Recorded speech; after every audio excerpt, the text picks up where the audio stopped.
Boa noite, sejam todos bem-vindos. Vamos dar início à nossa reunião ordinária. Então, a gente começa com os informes da mesa diretora. Eu vou fazer só o primeiro informe antes da Bianca mostrar algumas coisas da nossa nova sede. Na última reunião, nós ficamos de convidar o diretor da DRS para vir, justamente para a gente discutir alguns pontos, tudo. A gente encaminhou o ofício, entrou em contato com a DRS, tá? Tanto na semana passada quanto essa semana. Falei pessoalmente com ele, ele não pôde comparecer hoje, porque ele tinha uma reunião em São Paulo. Então, só deixar registrado que foi feito o convite e que a gente colocou o conselho à disposição para ele vir.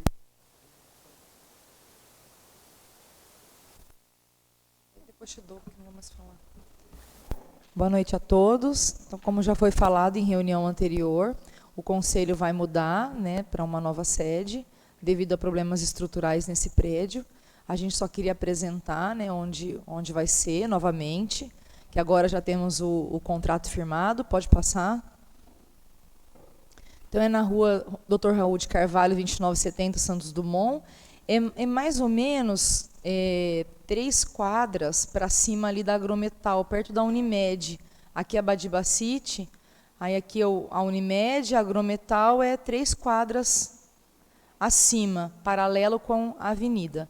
Tem várias linhas de ônibus ali próximo, é um lugar acessível, com bastante vaga de estacionamento. À frente do prédio, então, a proposta é que fique assim. Essa é a proposta que o pessoal fez para adesivar o prédio. Temos, então, vagas. A nossa área é só a parte térrea, tá? Na parte de cima fica esse escritório Roma aqui, tá? Então, essa parte de cima é do escritório e a nossa parte é a parte térrea, é um prédio totalmente acessível, tá? Então, para a gente mudar, serão necessárias algumas obras de adequação, e isso já está em andamento. A gente sabe que é uma coisa que demora um pouco, porque tem todo um trâmite, né, de liberação dos recursos e também de contratação. A previsão, então, deve ser para julho, a nossa mudança. A gente, aqui na parte do conselho, a gente também já está fazendo a aquisição de alguns itens que serão necessários, como eu listei aqui, que já estão em pleno andamento. E também tem uma planilha, vou pedir para o Vitor colocar para vocês, que é a planilha que o Departamento de Obras fez do que vai ser necessário. Tá? Lá não são muitas coisas, tá? Vai ser retirar uma parede de drywall para ampliar a plenária e colocação de 2 paredes, algumas adequações pequenas. Tá? A gente acredita que assim que liberada e contratada a empresa vai ser rápido, então acreditamos que meados de julho, mas a gente deve marcar para depois da próxima reunião ordinária para não atrapalhar o andamento dos trabalhos. Obrigada. Obrigado, então, Bianca. Então, passamos para o segundo informe, que é credenciamento de 6 equipes multiprofissionais complementares. Quem vai falar é a Paula. Boa noite a todos, meu nome é Paula. Eu vou apresentar uma notícia excelente, né, que é tão esperado por todos nós, principalmente os conselheiros, os profissionais de saúde, nós gestores, né? A equipe eMulti nada mais é, pessoal, do que o nosso antigo NASF. As equipes multi, né? A gente não consegue fazer saúde se não tiver a equipe multi junto com a gente, né? Fisioterapeuta, educador físico, nutricionista, enfim. Pode passar, querido, por favor? Então, a portaria nova, né, agora do dia 22 de maio de 2023, abriu para a gente colocar as equipes agora. Quero agradecer ao Dr. Baitello, porque, e o Dr. Aldenis também, que a gente manteve, né, as nossas equipes multi, mesmo com o desfinanciamento do NASF, né, não sei se vocês sabem, mas muitos municípios tiraram, né, as equipes NASF, as equipes multi, depois que perderam o financiamento. Né? E aqui em São José do Rio Preto foi diferente. Nós mantivemos as equipes do NASF, né, totalmente mantidas pelo município. E agora, né, o Dr. Baitello deixou a gente contratar para a gente finalizar 6 equipes. Nós tínhamos 5, não sei se vocês lembram. Os antigos acho que lembram, né? Nós tínhamos 5 NASFs. A gente vai conseguir fazer 6. E a categoria do profissional para incorporar essas 6 equipes foram 3 psicólogos, né, Dr. Baitello, porque a gente sabe que a saúde mental está muito, né, preocupante aí no município. Então, essa portaria, né, institui, define, cria incentivo financeiro para a implantação, custeio e desempenho das modalidades EMULTI, né, que são equipes multiprofissionais na atenção primária. Pode passar. Então, aqui só para vocês, né, verem a adesão do município, de 5 a 9 equipes. A carga horária mínima que eles pedem são 200 horas, somando todos os profissionais. Né? A carga horária mínima por categoria profissional, 80. Então, por exemplo, se eu for colocar psicólogo, eu posso até ter, no máximo, 2 psicólogos de 40 numa equipe, tá? Para vocês entenderem. A solicitação, a gente está solicitando, então, credenciamento de 6 equipes. A maioria dos profissionais, né, que irão compor aí essas equipes já, né, vão atuar na atenção primária, né, que são os antigos NASFs. E agora com adesão, igual eu falei, de 3 psicólogos, contratação de mais 3. Pode passar. Aqui só para vocês entenderem financeiramente, né, o que vem. Né, só da gente implantar essa, por equipe, 24 mil. Na época, não sei se vocês lembram, o NASF, a gente recebia 20 mil por mês. Então, quer dizer, eles aumentaram um pouquinho. Né? O custeio variável mensal, dependendo da equipe, eles vão pagar 6 mil por mês. E o alcance máximo de custeio por equipe, né, podendo chegar a 30. E eles vão fazer também um desempenho bacana, né, que o Previne Brasil, essas equipes todas, eles avaliam o desempenho, não só a equipe que instalada, mas também como elas trabalham, como elas se desenvolvem, né, como elas fazem, como são o desempenho delas. Mais 6 mil por mês. Pode passar. E aqui, somando, né, as 6 equipes, quanto que a gente vai ganhar, né, assim, por mês, só de manter essas equipes, 144 mil, né, já pagam os funcionários e ainda sobra um pouco para pagar demais funcionários aí. O custeio mensal variável, então, varia de 36, a gente está multiplicando tudo por 6, tá, para vocês entenderem. Então, o alcance máximo, né, a gente pode chegar com o desempenho aí de 180 mil por mês. Né, dessas equipes, aí, se eles trabalharem direitinho. Pode passar? Acho que acabou. É isso aí. Então, a gente está passando pelo conselho, né, para aprovação aí das nossas equipes multi. Para vocês saberem quais são as categorias de profissionais. São as mesmas que a gente tinha: fisioterapeuta, educador físico, psicólogo, nutricionista. Algumas equipes têm fono, outras têm TOs, enfim. É de acordo com a necessidade do território. Tá bom? Alguma dúvida? É uma coisa boa, né?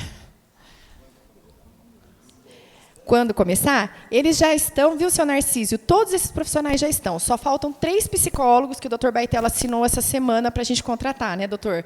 Então, a gente está em processo de contratação, porque não tem pelo concurso público. E, então, assim, o quanto antes. Mas eles já estão trabalhando. Bom? Microfone, por favor.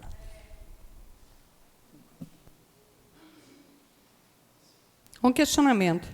Algumas unidades, como a nossa, por exemplo, que já não cabe o pessoal que está lá, precisa aumentar a demanda de atendimento, principalmente atenção saúde mental, né? Psicólogo, principalmente, que a demanda estourou e não tem quem atenda. Enfim, a gente não tem onde colocar o pessoal. E aí? Então, o que a gente está fazendo, Marcinha? A atenção primária visa muito o território. Então, a gente tem parcerias, né? Desde igrejas, a gente está fazendo muitas parcerias. Então, por exemplo, até CRAS, né? A gente tem várias instituições da prefeitura também que a gente consegue utilizar, né? A Reginalda está aqui, até na época da, por exemplo, vacina, a gente utiliza às vezes outras unidades, outros equipamentos sociais. O bacana da atenção primária é isso. A gente consegue fazer atenção primária no território, né? E a grande demanda, como você falou, concordo, a saúde mental está gritando, né? Então foram os profissionais que a gente pediu aí para contratar. Concordo com você. Não, é só esse questionamento.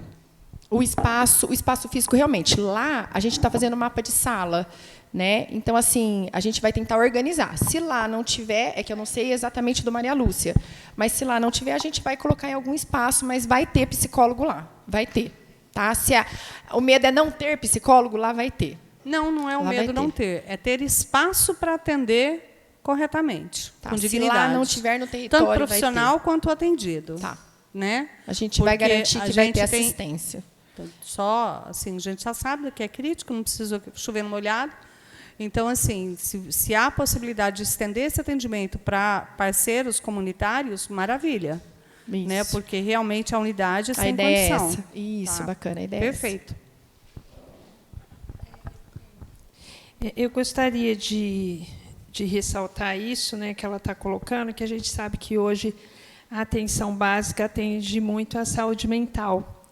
E a saúde mental é um ponto de estrangulamento dentro do município, até porque a gente evita, né, as internações.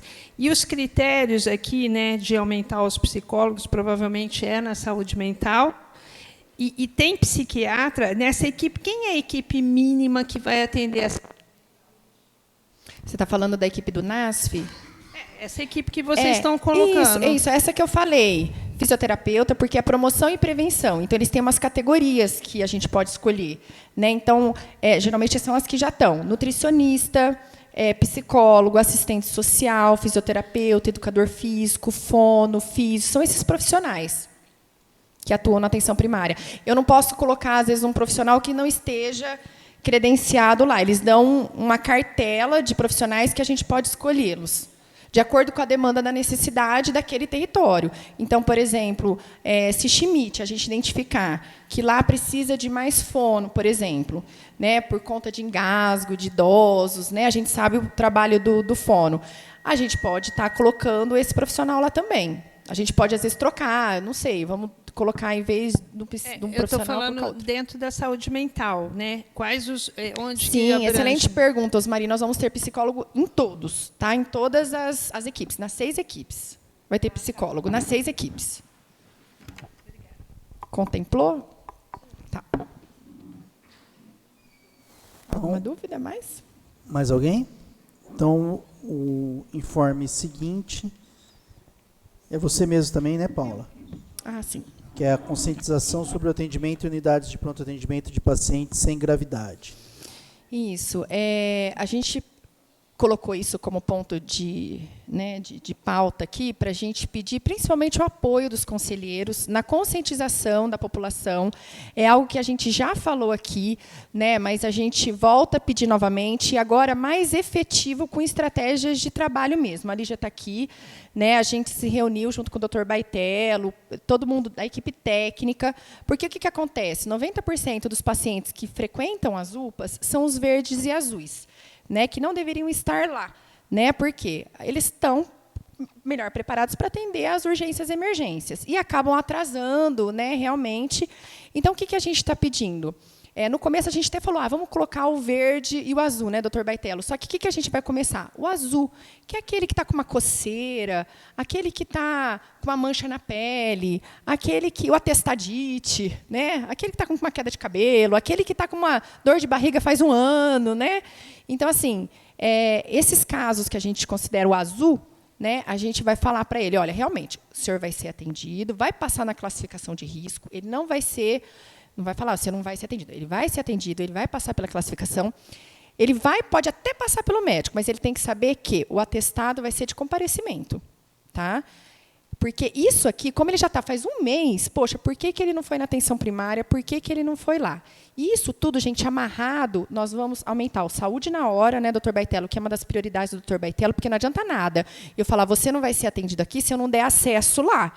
Né? Então, o que a gente vai fazer? Nós vamos abrir algumas unidades à noite, isso tudo concomitante.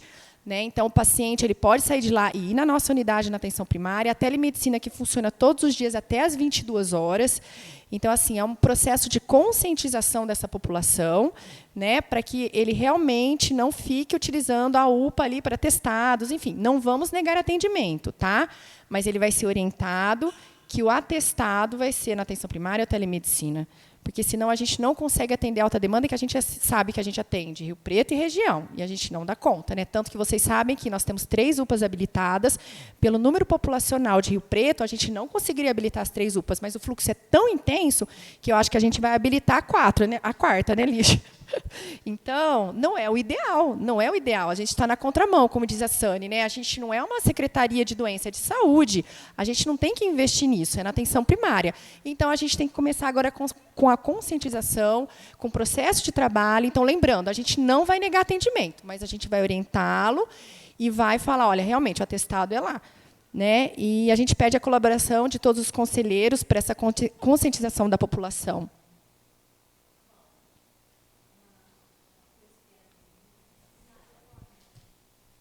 Algo que é muito necessário, no painel de senha saiu o número do telemedicina.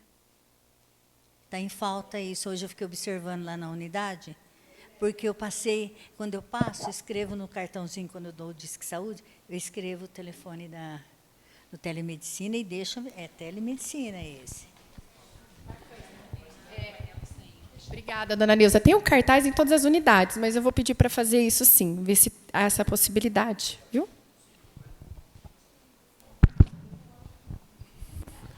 Bom, essa é uma das medidas, né, que nós estamos tomando para diminuir essa demanda de pacientes nas UPAs, né? Tem que lembrar que UPA é unidade de emergência. Até esse nome UPA foi modificado, mas lá historicamente era unidade de emergência não hospitalar. E o que se atende nas UPAs é uma demanda reprimida da atenção básica. Então, o caminho nosso vai ser isso, investir em telemedicina, porque a telemedicina consegue resolver esses problemas de baixo risco. Está aí o doutor Marcelo, que é o nosso comandante da telemedicina. E a gente vai investir muito na telemedicina para esse tipo de problema, para tirar o paciente da UPA. E não é só isso, é muito melhor para o paciente, menos custo, né? Ele tem o atestado, se for necessário, tem a receita, tem o encaminhamento, já tudo saindo pela telemedicina, né? Questões de todas as ordens, né? A gente fala aqui que pode atender na telemedicina. Pode atender tudo, desde que seja com segurança para o paciente, com baixo risco de complicações. Então, a telemedicina é a estratégia para se fazer isso. Isso a gente tem que mudar a cultura. Mesma coisa do paciente que vai para a UPA por problemas que poderiam ser resolvidos na atenção básica. Então, nós vamos ampliar o horário da atenção básica e provavelmente vamos ampliar as equipes.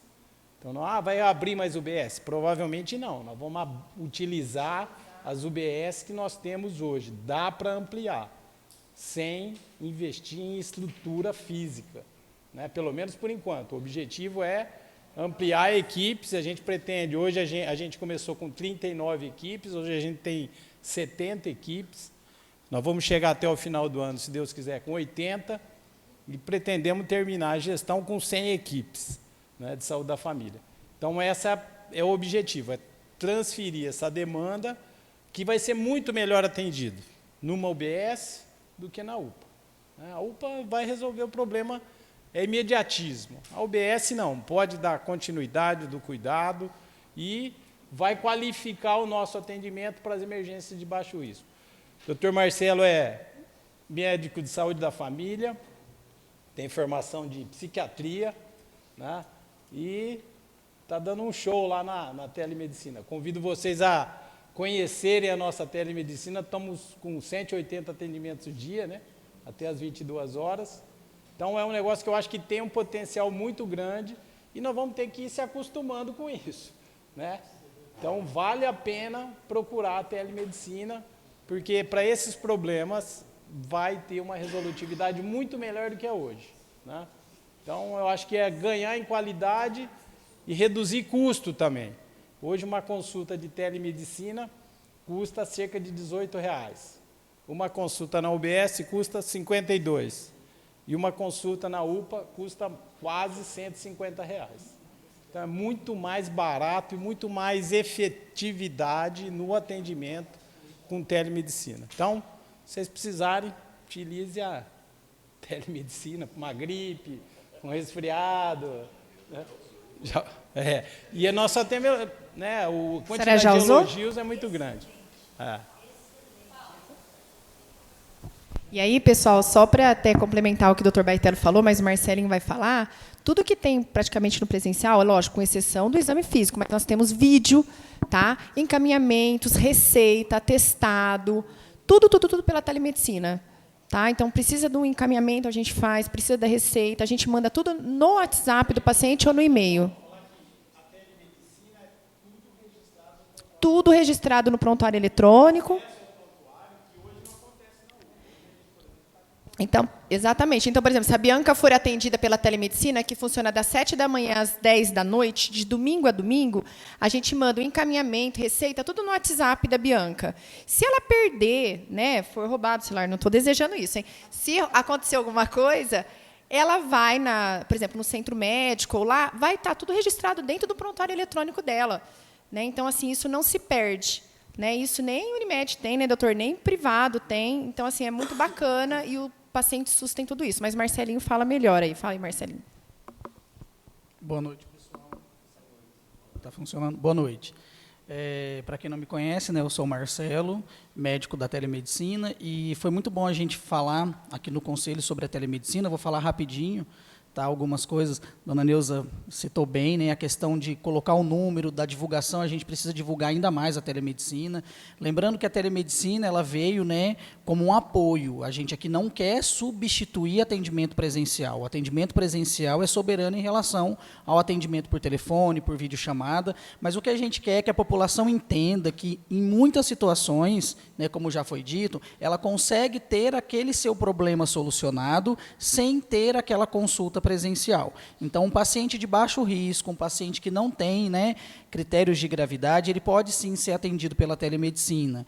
Então, várias situações a gente pode citar, por exemplo, às vezes o paciente ele faz uso de lente corretiva, ele precisa de uma guia para o oftalmo, então deixar aquela vaga na UBS para alguém que realmente precisa de um atendimento presencial e por que não fazer essa guia para o oftalmologista pela telemedicina. Paciente com sintomas leves, né, gripais, que precisa fazer exame do COVID, que precisa de um atestado de isolamento, que precisa de uma receita de sintomáticos, por que não desafogar a UPA, desafogar as UBS e passar em consulta pela telemedicina?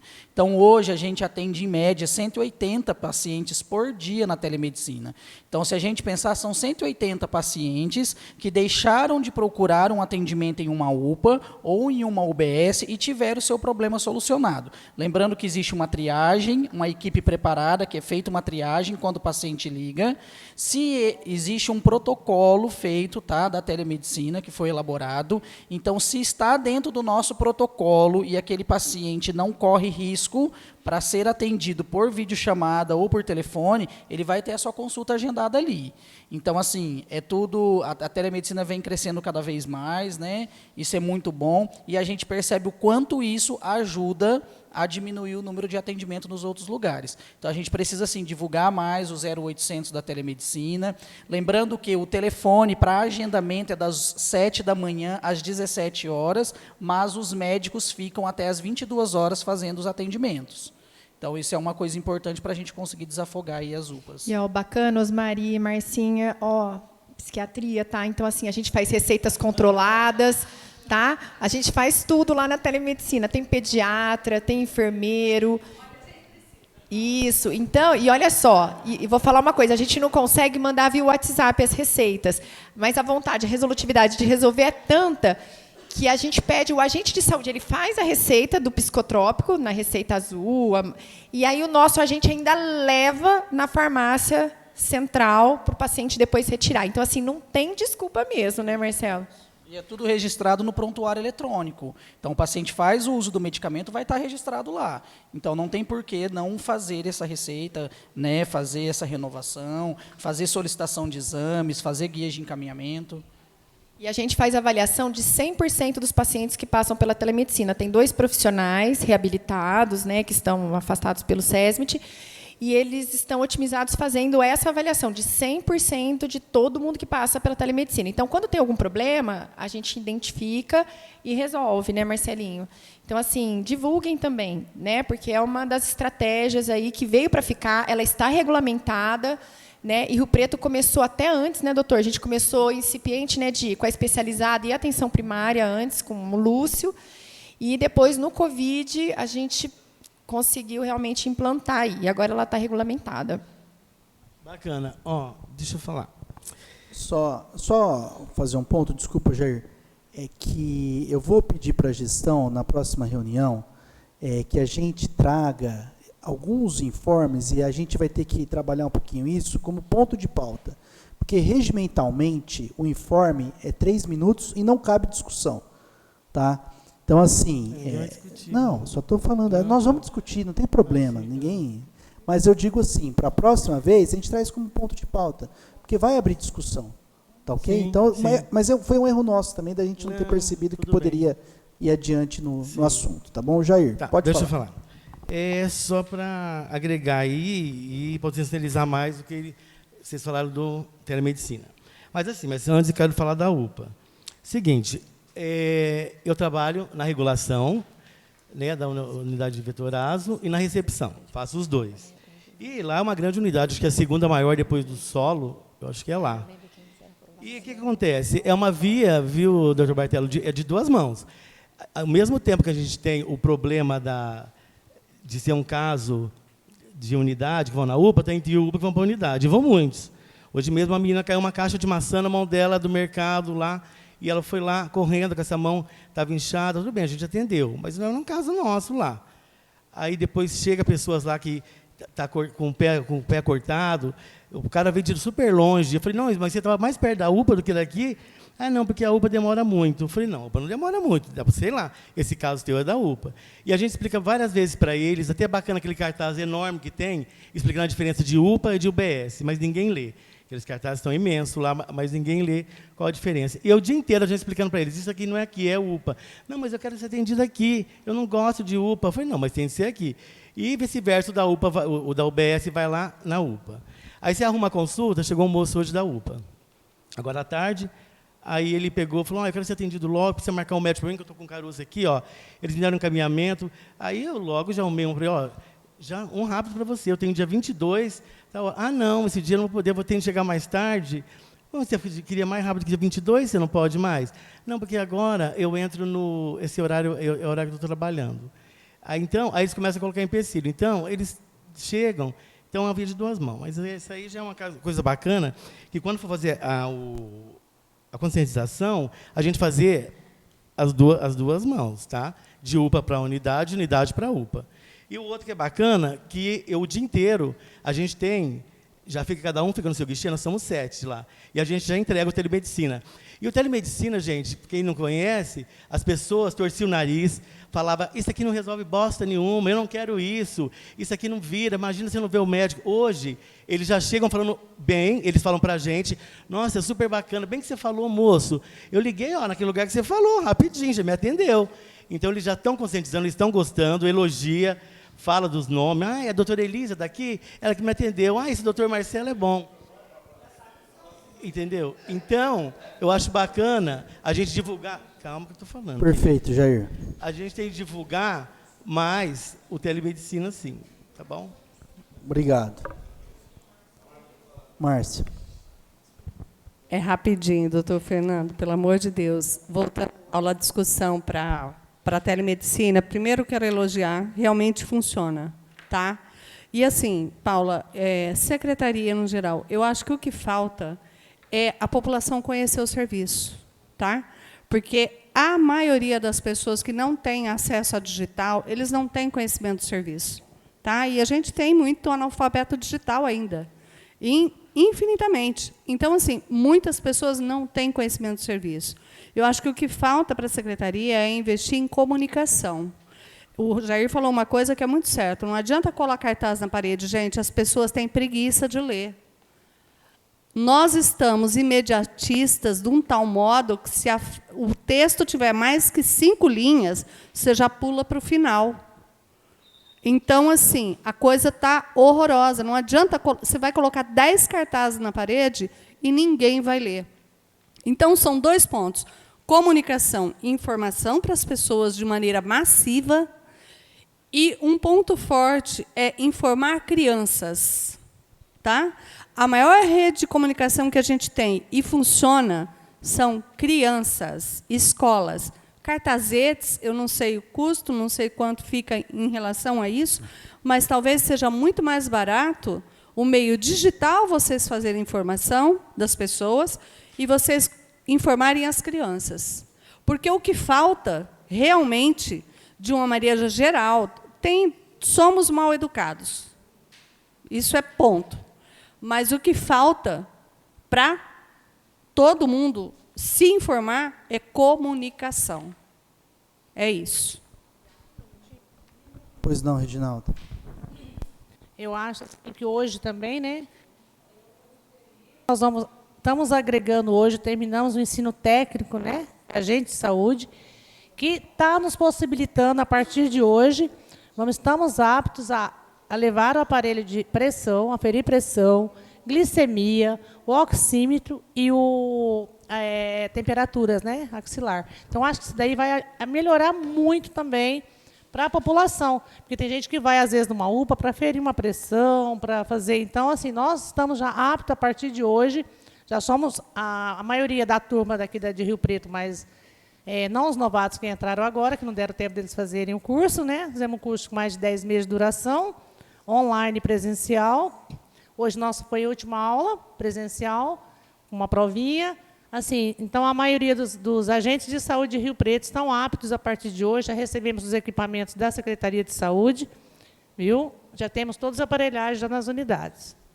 Perfeito. Vamos partir para o próximo ponto da pauta, pessoal, só para a gente dar andamento. Obrigado, então, doutor Marcelo. Obrigado, Paula.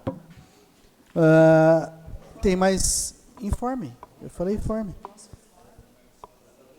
Mais um informe é a descontinuidade do Comitê de Ética do Instituto de Moléstias Cardiovasculares.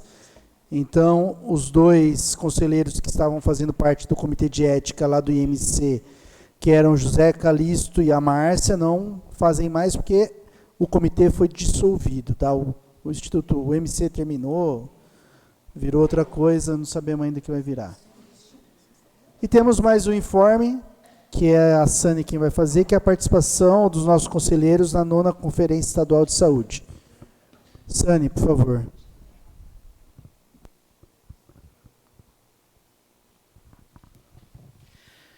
Bom, esse informe específico, não sou só eu que vou fazer, que a gente tem vários outros conselheiros que participaram da conferência, e eu acho que conferência é uma coisa muito viva e que cada um tem um olhar diferente para aquilo, até porque cada um de nós foi para grupos diferentes, em eixos diferentes, então acho importante todos que participaram e estão aqui fazer um breve relato de 2, 3 minutos sobre o que foi.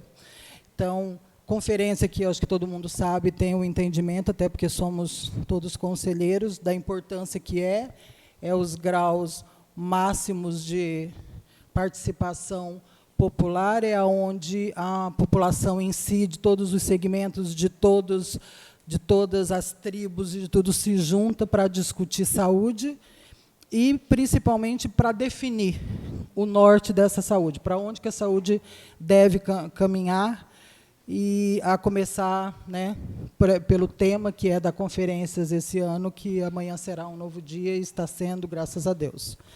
Então, é um momento muito importante, a conferência foi muito boa, apesar dos problemas todos que tivemos na etapa regional, haja vista não ser nenhuma novidade, a gente sempre tem problema com a etapa regional, infelizmente, mas a estadual, tirando pouquíssimos percalços, foi muito bem organizada, muito bem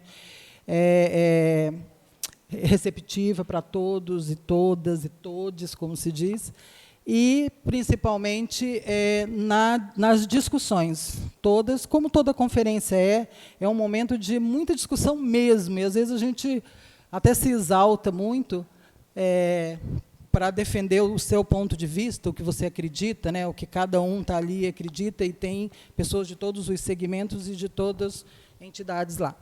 Então, foi um momento muito importante, a gente foi numa delegação importante, E aí eu já vou parar de falar. Para o pessoal daí também, a gente tem o Ivadir, tem o Zé, que está aqui, a Paula.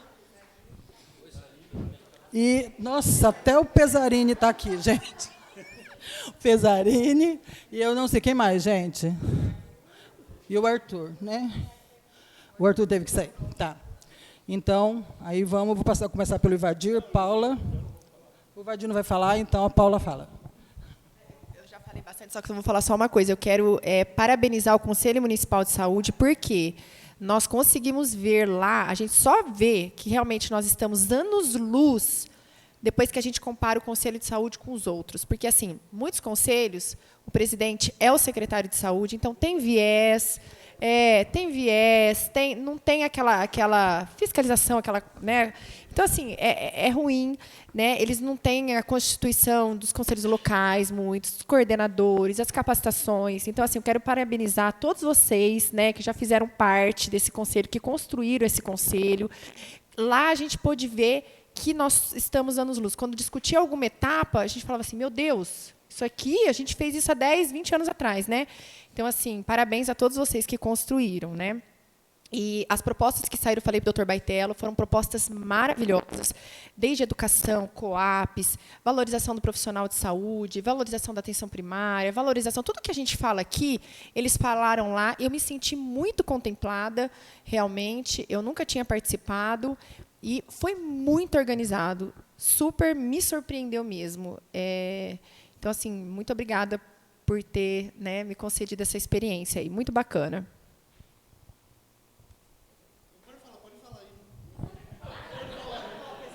Pesarini, fala a tua experiência. Pesarini. Eu não gosto de falar, perdão. Não, agradecer a votação que eu tive, a minha experiência é a primeira também nisso, né? Embora a gente fique nos bastidores sempre observando, mas eu agradeço ao Rodrigo Ramalho ter me colocado nisso, né, seu doutor Rodrigo? Mas, enfim, eu pude participar e realmente acho que as propostas foram excelentes e tomara que vinguem lá no Nacional, né? É o que a gente espera. E agradeço realmente a votação lá que eu tive na eleição para os delegados. Muito obrigado. Sani, para acabar. Bom, então, como o pessoal abriu mais mão aqui, assim, só para fazer um esclarecimento, na última conferência que a gente foi, a gente conseguiu acompanhar as nossas propostas até a nacional. Dessa vez, a gente não vai conseguir fazer isso, porque eles foram fazendo um filtro de um jeito que as propostas que foram encaminhadas para a nacional foram menos quantidade, então a gente ficava com o trabalho nos grupos de pegar 10 propostas e transformar em uma. Então, isso foi filtrando, então a gente acaba que... Mas a gente mais ou menos sabe as nossas, né, do que a gente levou, mas não vai estar mais igualzinha como estava na última, e a gente conseguiu aprovar até na nacional. Obrigado, Sani. Obrigado. Então, comecemos então a ordem do dia. E a primeira ordem do dia é a apreciação e a votação da ficha de programação orçamentária FPO para aditivo no valor de 250 mil por mês no convênio 14/2022 com a Santa Casa de São José do Rio Preto para ampliação de 10 leitos de UTI pediátrica na contratualização dos serviços no município, FPO anexa. Foi encaminhado por e-mail. Boa noite. Boa noite, Carol. Então, assim, a ficha de programação orçamentária, ela prevê o recurso financeiro para custeio das despesas da internação, né? Como a Santa Casa ela não tem série histórica, né? Então não tem os leitos de UTI pediátrica, a gente usou a referência de valor médio de UTI, né, pediátrica do HCM, e esse valor ele é incorporado dentro das internações, né, no componente hospitalar, mas ele é repassado de acordo com aquilo que é produzido, tá? Ele é um teto, né, que é acrescido ali dentro do bloco hospitalar. Acho que, assim, se tiver algum questionamento, né, o restante da ficha de programação orçamentária aí, ela se mantém, tá? A única alteração realmente é essa, desse acréscimo, né, para prever aí o pagamento dessas internações na UTI. e a vigência é para início a partir de 1º de julho. Julho, isso. Então, desse ano, por favor. Mês alguém que vem. tem alguma dúvida? O Valdir está aqui. O Valdir, só para... Está tudo certo lá em relação à equipe médica? Tudo certo? Ótimo. Que bom. Então, tá bom. Vamos colocar... Então, apreciação e votação. Quem for contra, por favor, se manifeste. Favoráveis, permaneçam como está. Aprovado. Sani não gosta que eu faça assim. Segundo ponto da ordem do dia é a apreciação e votação do plano de trabalho para outro aditivo no valor de 630 mil por mês, o convênio de número 15, também com a Santa Casa de São José do Rio Preto, visando o repasse também para auxiliar no custeio das ações desses 10 leitos de UTI pediátrica. Isso. Então, assim, os nossos convênios, né, eles são separados daquilo que é o valor produzido, né, da IH, que tem a referência dos valores da SIGTAP, e o convênio que tem a ver com o incentivo financeiro, né? Então, para custeio desses leitos, para que eles permaneçam, né, disponíveis, né, na sua integralidade, né? Os 10 leitos com a equipe composta, existe esse custo que está sendo aditivado nesse convênio de incentivo, tá? Então, ele é específico, ele é atrelado ao cumprimento de metas, né? E assim como todo o restante. Então, por isso que esse valor, esse convênio, ele tem uma prestação de contas, né? Daquilo que é custeado mesmo para essa manutenção aí dos serviços da Santa Casa. E esse é o valor estimado para essa manutenção dos leitos, né, a disponibilidade deles. Pois não, Osmarina. Microfone, por favor, lá.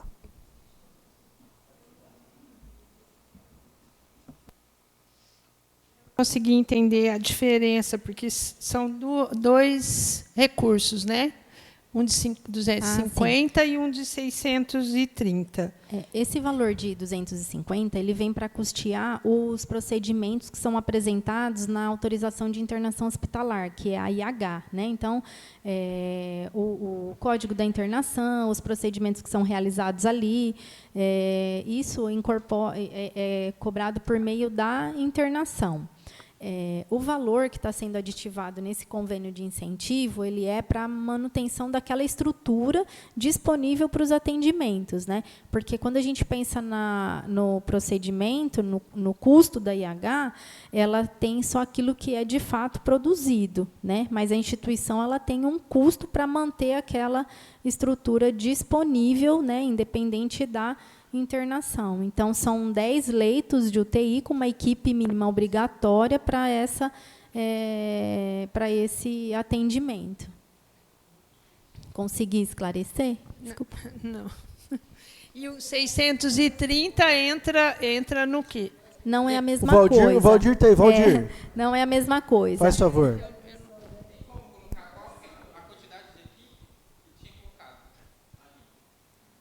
A equipe é exigência... tem uma exigência mínima de acordo com a RDC. Isso. Não, ela não está descrita aí. São médicos 24 horas, enfermeiros 24 horas, técnico de enfermagem 24 horas, tudo de acordo com a legislação. Então, por exemplo, para cada 2 leitos, eu tenho que ter um técnico de enfermagem. Para cada 10 leitos, eu tenho que ter um enfermeiro. Para cada 10 leitos, eu tenho que ter um médico 24 horas. E aí tem que ter e mais toda intensivista em pediatria, fisioterapeuta intensivista, enfermeiro intensivista. Isso. Né? E aí mais limpeza, mais copa, mais, né? Enfim, todos os funcionários que vai estar destinado para esses 10 leitos que serão abertos agora a partir de julho. Né? Quando coloca dois aditivos, os 250 é o que a Carol está falando. Os 250 ele pode ser 290, como ele pode ser 120. A gente não tem ideia qual vai ser o número de internação, porque a gente não tem parâmetro de permanência, por exemplo. Tá? Se você pega, por exemplo, na internet, eles vão dizer que a média de permanência de uma criança na pediatria é em torno de 14 dias numa UTI pediátrica. Eu acho que o HCM, né, Dr. Jorge, acho que está na faixa de 7 dias, 8 dias, uma coisa assim. Então, você não tem parâmetro disso, né? A gente não tem parâmetro. Então, a gente acabou buscando um pouco o parâmetro do HCM para poder fazer esse cálculo. Mas não é um cálculo justo, né? Assim, você fala assim, você vai gastar 250? Não, vai gastar aquilo que produzir, aquela quantidade de AIH que for gerada, né? pela quantidade de crianças que forem atendidas. Já na questão dos 630, isso não, esse é custo. Né? Esse é aquilo que a gente vai gastar para abrir esses 10 leitos. Isso nós não estamos considerando nesses 630 investimentos que já foram realizados. A compra de respiradores, de monitores, de desfibriladores, de cama, enfim, de toda a estrutura que foi montada para atender esses 10 leitos. Ok? Entendeu? Todo mundo entendeu? Tá, não, acho que a maioria entendeu, Sam. Entendeu? Então a gente precisa também votar esse outro aditivo no valor que, como o Valdir esclareceu, que são os custos que a Santa Casa tem, antibiótico, entra tudo aí. Então, queria pôr em votação. Se alguém é contra, por favor, se manifeste. Ótimo. Então, aprovado, então, o segundo ponto da ordem do dia.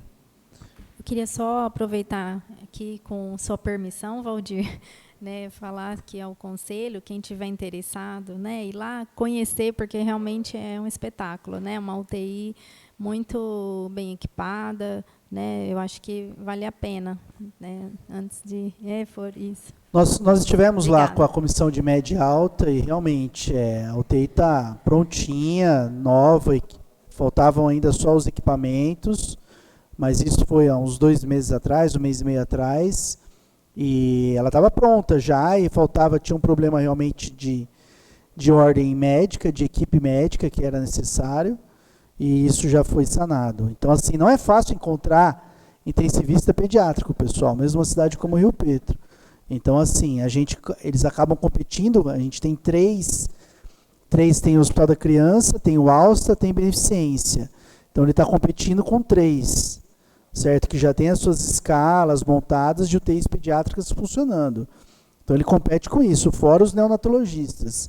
Então, realmente, não é fácil. Então, ele demorou aí mais ou menos esse 1 mês e meio para montar a equipe. Bom, passamos para a terceira ordem do dia, que é a eleição de 2 conselheiros, representantes do segmento usuários, um conselheiro representante do segmento trabalhador e um representante do segmento gestor ou prestador, para comporem o grupo de trabalho do absenteísmo.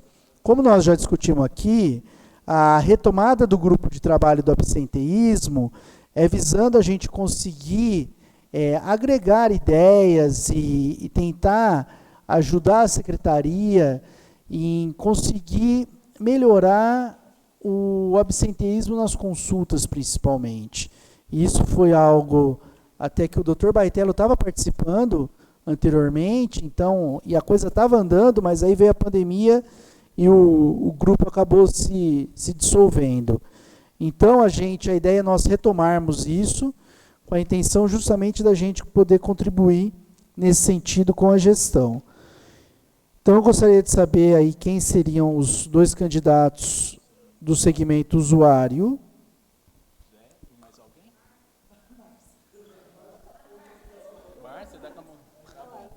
Ótimo. Mais alguém? Ótimo. Então, temos os 2 eleitos, perfeito. Precisamos de um representante do segmento trabalhadores. Quem se candidatam? Reginalda. Mais alguém? Ótimo. Então fica a Reginalda. E um representante da gestão.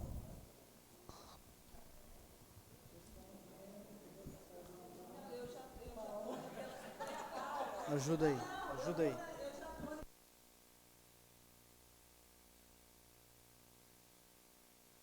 Paula? Ótimo. Perfeito, perfeito.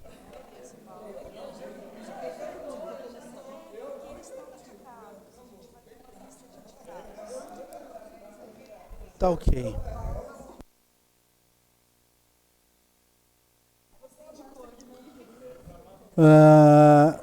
Então, pessoal, essas eram as ordens do dia, as pautas. Não sei se alguém tem mais alguma coisa a ser colocada. Ótimo.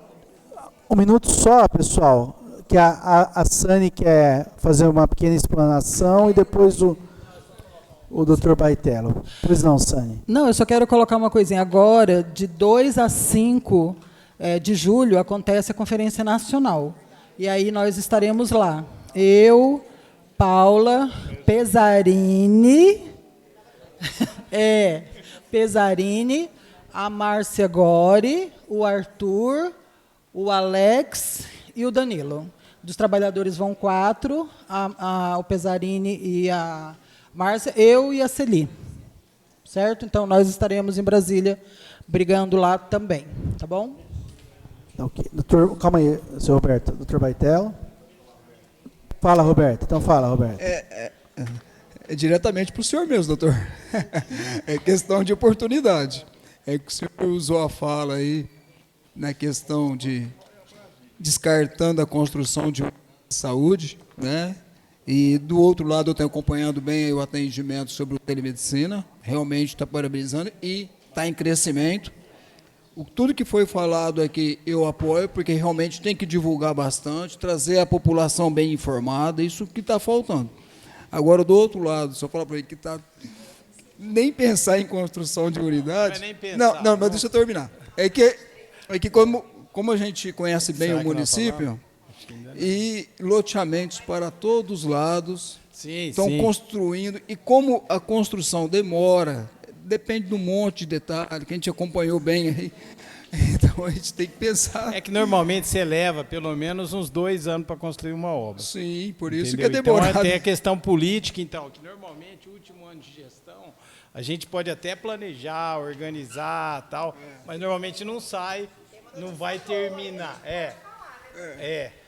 Mas tem a notícia boa, o Fraternidade vai ser inaugurado por esse dia. Já vai ajudar, tá? Então, porque a gente está acompanhando muito e a evolução está gigantesca, né? Sim. Então, cada dia aumentando mais bairros e eu rodo bastante a periferia. Perfeito. Tá? Então, o senhor quer fazer a última só uma consideração? coisa, nós estamos reorganizando as metas do Hospital Municipal e eu queria dizer que o hospital completou esse mês 842 procedimentos, atingiu a meta aqui, próximo da meta que está programado. E só que nós estamos reorganizando para abrir mais leitos clínicos no Hospital Municipal. Então, nós temos uma certa urgência de passar essa demanda aqui esse mês ainda. Tá? Então, nós devemos estar mandando o plano de trabalho da OS para cá. Para, eventualmente, uma reunião extraordinária. Para ter uma extraordinária. Tá bom? Não, então, já deixo todo mundo avisado, mais ou menos, nós vamos encaminhar aí para a gente conseguir, no próximo mês, já estar com esses leitos atendendo com essa demanda de paciente clínico que vai ter lá no Hospital Municipal. Perfeito. Ok, então. Então, muito obrigado. Nós já estamos fazendo a ata. Eu peço 5 minutos para vocês só para assinarem. Obrigado, boa noite pela presença de todos.